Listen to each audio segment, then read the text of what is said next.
Në 27 vjetorin e nisjes së bombardimeve të NATO-s kundër objektivave ushtarake dhe policore të ish-Jugosllavisë në Kosovë dhe Serbi, në sheshin Nëna Terezë në Prishtinë është hapur ekspozita Masakrat në Kosovë 1998-1999, e cila paraqet rrëfim dhe detaje të krimeve të luftës përmes fotografive dhe dëshmive të dokumentuara.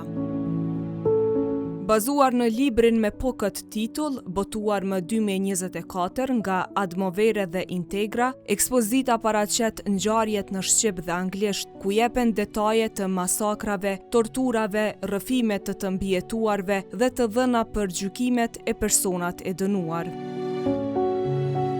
E pranishme në këtë ekspozit ishte edhe kryeparlamentarja Albulina Haxhiu. Sot është 27 vjetori i ndërhyrjes NATO-s në Kosovë, mbi caqet serbe, e cila ndërhyrje ndryshoi edhe rrjedhën e historisë sonë.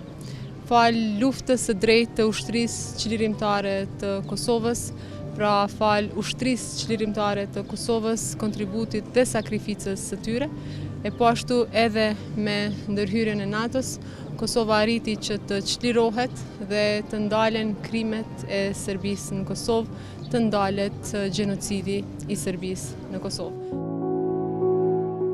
Ndërhyrja e NATO-s synon të ndaljen e dhunës, spastrimit etnik dhe shkeljeve të rënda të drejtave të njeriut ndaj popullsisë shqiptare në Kosovë. Fushata e bombardimeve zgjati 78 ditë dhe përfundoi më 9 qershor 1999, kur u arrit marrëveshja e Kumanovës mes NATO-s dhe forcave jugosllave.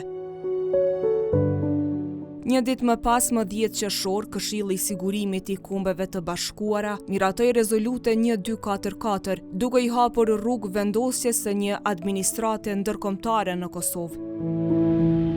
Me 12 qershor 1999, pas përfundimit të fushatës së bombardimeve, rreth 50.000 trupa nga 36 vende filluan të vendoseshin në Kosovë, me 30.000 prej tyre që vinin nga vendet e NATO-s. Misioni i tyre ishte të siguronin paqe dhe liri të lëvizjes për të gjithë qytetarët.